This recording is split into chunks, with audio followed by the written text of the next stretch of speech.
Ce journal vous est offert par le FPI, Fonds des promotions de l'industrie, votre partenaire privilégié pour la réussite de vos projets.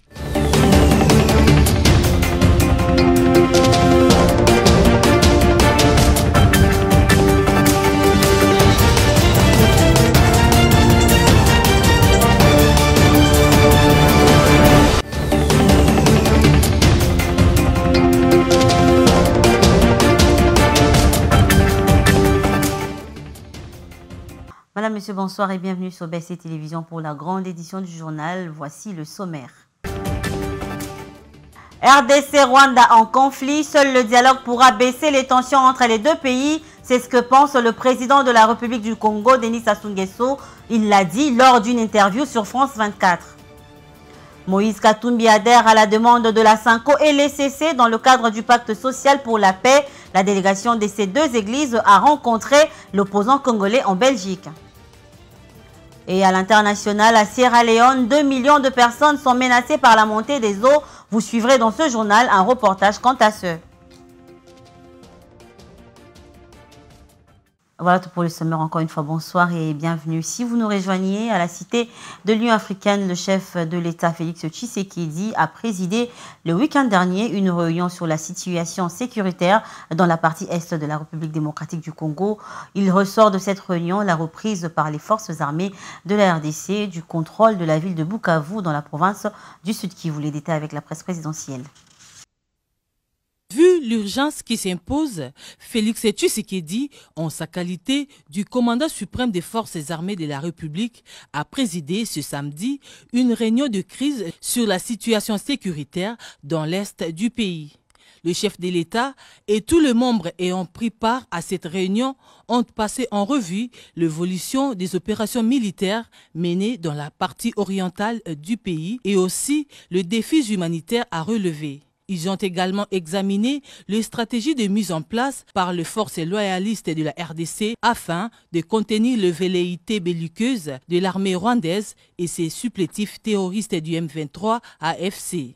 Dans cette réunion de plusieurs heures, il ressort la reprise par le FARDC et Wazalendo du contrôle de la ville de Bukavu dans le sud Kivu, envahi pendant quelques heures par le M23 et son parrain, le Rwanda.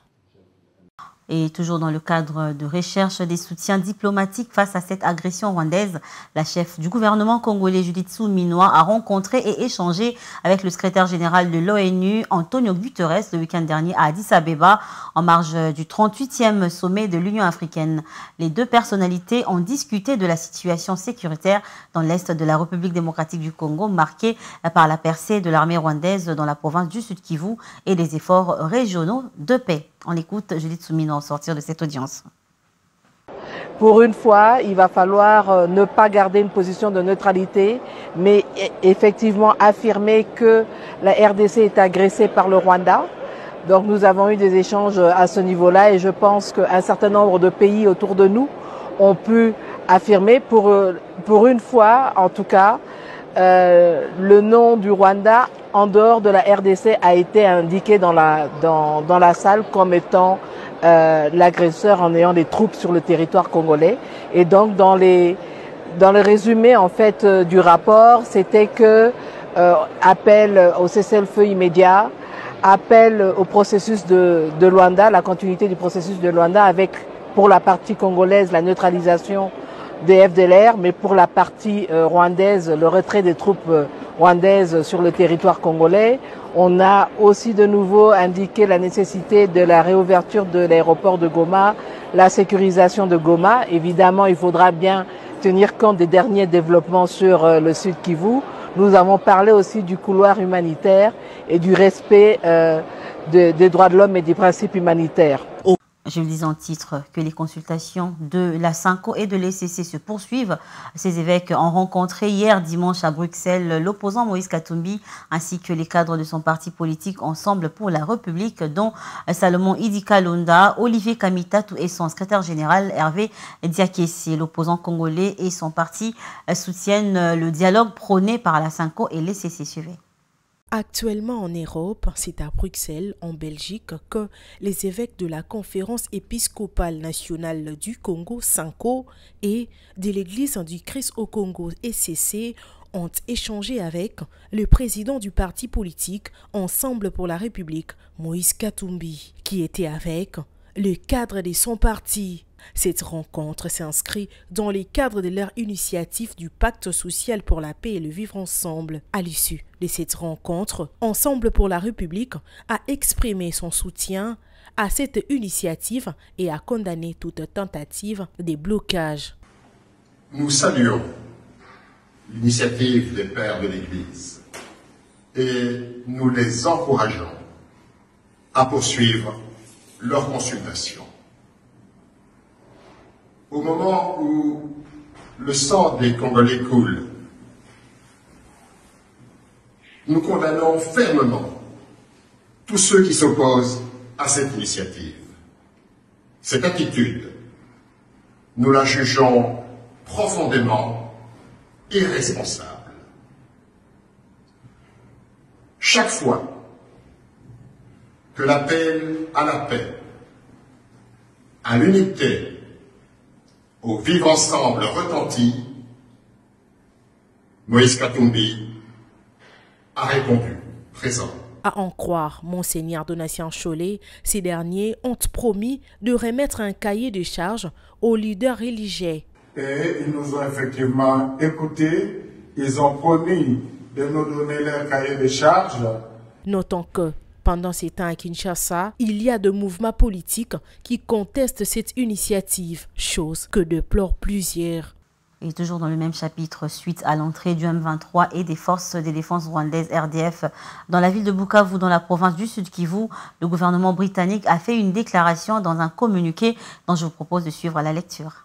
L'entrée du M23 et des forces de défense rwandaises à Bukavu constitue une violation des souverainetés et de l'intégrité territoriale de la RDC, ainsi qu'une infraction à la Charte des Nations Unies. Il s'agit d'une escalade grave qui accroît les risques d'un conflit régional plus large dont le coût humain serait dévastateur. Le Royaume-Uni appelle à une cessation immédiate des hostilités, au retrait de toutes les troupes rwandaises du territoire congolais et à un retour au dialogue dans le cadre des processus de paix menés par l'Afrique. Il ne peut y avoir de solution militaire. La situation humanitaire dans l'est de la RDC est critique. Près d'1 million de personnes ont déjà été déplacées par cette offensive et des centaines de milliers d'autres sont désormais en situation de détresse, ayant un besoin urgent d'une aide vitale. Il est inadmissible que les routes essentielles à l'acheminement de l'aide humanitaire aient été coupées. Toutes les parties doivent rétablir l'accès humanitaire en urgence. Et ça aussi, je le disais en titre, que lors d'une interview qu'il a accordée à nos confrères de France 24, le président du Congo, Denis Sassou Nguesso, répondant aux questions du journaliste sur la situation sécuritaire de la partie est de la RDC, le président congolais estime que les deux présidents congolais et rwandais pourraient baisser les tensions en dialoguant, car il est difficile de résoudre cette crise quand les dirigeants ne se parlent pas. Suivez. Oui, cela est vrai. Nous avons de bonnes relations avec les deux présidents. Nous avons discuté de cette question dans le passé avec le président Tshisekedi et avec le président Paul Kagame plusieurs fois. Oui, je pense qu'on créera les conditions pour qu'ils se rencontrent. On ne voit pas comment on pourrait régler un tel problème sans que les deux dirigeants se rencontrent, mais les conditions devraient être créées pour qu'ils se rencontrent. Les Africains ont toujours su résoudre les problèmes par eux-mêmes. Et je pense qu'il n'est pas nécessaire qu'on ait recours à d'autres, surtout pas sans les Africains. On ne rejette pas l'apport d'autres partenaires et amis dans le monde, mais il faut qu'au centre, il y ait l'Afrique. Nous avons connu cette situation avec la Libye. Et longtemps, des partenaires extérieurs ont voulu laisser l'Afrique en marge. Mais on a fini par se rendre compte de ce qu'une telle crise ne pourrait pas se résoudre sans l'Afrique. À ce moment où le pays fait face à l'agression rwandaise dans sa partie Est, le secrétaire général du parti Union pour la démocratie et le progrès social, UDPS Tshisekedi, Deo Bizibou, pense que ceux qui souhaitent la démission du président de la République sont du côté des ennemis. Il l'a dit hier après la messe de la célébration des 43 ans d'existence du parti présidentiel. On l'écoute. Il y a les opposants qui souhaitent la démission du président de la République. Qu'est-ce que vous répondez? Je vous ai dit, madame, tout Congolais, d'abord, tout celui qui se dit Congolais a l'obligation de défendre le pays lorsqu'il est attaqué. Ce n'est pas en ce moment où l'État est attaqué, où le pays est attaqué, qu'on va critiquer celui qui tient le front, le commandant en chef. Non. Les approches viendront toujours, il faut laisser la politique haute toi pour que je me mette. Non. Nous défendons d'abord le pays. Le pays nous appartient à nous tous. Celui qui vous dit ça, qui demande la démission du chef aujourd'hui, c'est qu'il doit être un agent au service du Rwanda. Et au Congo central, le directeur général adjoint de l'Institut national de préparation professionnelle, INPP en sigle, Patrick Kayembe Ntsupi, en mission de travail dans la province du Congo central, a été reçu par le gouverneur Grace Nkwangama Swangi Bilolo dans sa résidence officielle. L'inspection du nouveau centre de formation et de contrôle technique automobile construit dans la ville de Boma et l'inauguration de cet édifice qui interviendra dans les prochains jours étaient au cœur de leurs échanges. Regardez. En mission d'inspection dans la province du Congo central, dans le cadre de l'inspection du nouveau centre des formations et des contrôles techniques automobiles construit dans la ville portuaire et historique d'Eboma, Patrick Kayembe Ntsupi, directeur général adjoint de l'UNPP, s'est entretenu avec le gouverneur des provinces, Grace Nkwangama Swangi Bilolo, dans sa résidence officielle le samedi 15 février 2025. Ces centres, dont l'inauguration est prévue en mars 2025, visent à renforcer les compétences de jeunes en formation professionnelle et à doter la ville d'une infrastructure moderne pour les contrôles techniques de véhicules en provenance du port d'Eboma. C'est une mission d'inspection d'un bâtiment qu'on était en train de construire dans le cadre de la coopération avec l'Agence française de développement. L'Agence française de développement accompagnait l'INPP dans la construction d'un centre de formation de contrôle technique. Ce centre devait être équipé précisément par l'Agence française de développement. Les travaux sont à la fin. Le bâtiment a été réceptionné provisoirement. Maintenant, on est en train de mettre des équipements nécessaires. À travers ces projets, l'UNPP réaffirme son engagement à favoriser l'insertion professionnelle de jeunes et à contribuer au développement économique de la province. L'inauguration de ces centres est attendue avec impatience par la population locale et les autorités provinciales qui voient en cela une opportunité majeure pour le développement d'Eboma et du Congo central. Et en dehors de nos frontières, au large des côtes sierra-léonaises, des îles encore récemment habitées ont disparu sans les flots. Beaucoup d'habitants sont déjà partis. Et pour ceux qui restent, ce n'est qu'une question de temps avant que les eaux ne les poussent à l'exil. France 24.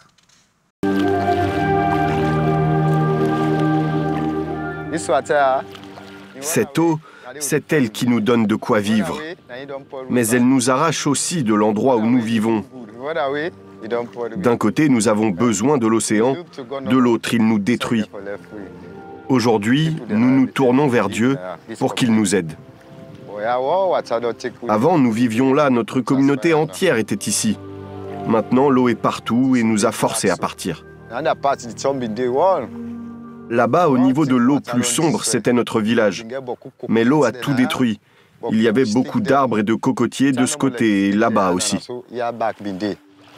Il y a 4 ans, la maison de Baomi se dressait ici sur la terre ferme. Aujourd'hui, il ne reste de son île qu'un banc de sable submergé, ne laissant aucune trace des dizaines de familles poussées à l'exil. Depuis que l'eau nous a forcés à partir, à chaque fois que je viens ici, je me rappelle cette île et comment la vie était agréable. Maintenant, nous nous entassons ailleurs et les conditions ne sont pas bonnes. Mais nous devons faire avec. Poussé par l'urgence, Baomi, comme beaucoup d'autres, s'est installé sur l'île voisine, appelée Nyangai. Mais comme pour le reste de l'archipel des Turtles Island, Au large des côtes sierra-léonaises, le petit îlot est aujourd'hui en sursis. Les signes avant-coureurs du naufrage se multiplient sur les plages sous la forme de débris de bois et de souches arrachées par l'océan. Il y avait beaucoup d'arbres et ça nous protégeait du vent en l'empêchant de détruire le toit de nos maisons. Mais maintenant que l'eau en a arraché une grande partie, nous sommes à la merci des changements de météo. Une disparition de la barrière naturelle de l'île qui expose aussi ce qui reste du village aux vagues. Récemment, Nyangaï a connu plusieurs épisodes de forte mer qui ont déferlé sur le village, ne laissant aucun abri aux habitants. C'est chaque année la même chose. Certains jours, au mois d'août, l'eau envahit tout, comme s'il n'y avait plus d'île.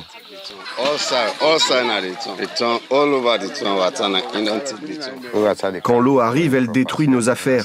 C'est ça qu'on voit sur la vidéo. Les dégâts sont énormes pour nous. Presque tout ce qu'on possède est détruit. Beaucoup de ceux qui le pouvaient ont quitté Nyangaï.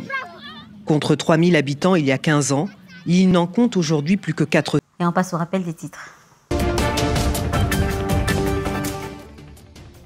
RDC-Rwanda en conflit, seul le dialogue pourra baisser les tensions entre les deux pays. C'est ce que pense le président de la République du Congo, Denis Sassou Nguesso. Il l'a dit lors d'une interview sur France 24. Moïse Katumbi adhère à la demande de la Sanko et les CC dans le cadre du pacte social pour la paix. La délégation de ces deux églises a rencontré l'opposant congolais en Belgique. Et à l'international, à Sierra Leone, 2 millions de personnes sont menacées par la montée des eaux. Vous avez suivi dans ce journal un reportage quant à ce.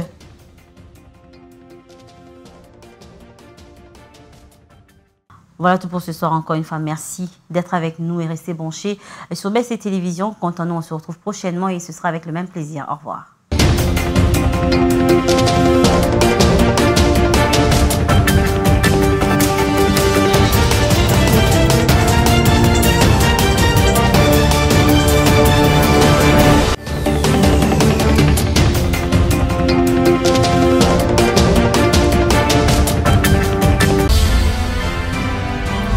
Ce journal vous a été offert par le FPI, Fonds des promotions de l'industrie, votre partenaire privilégié pour la réussite de vos projets.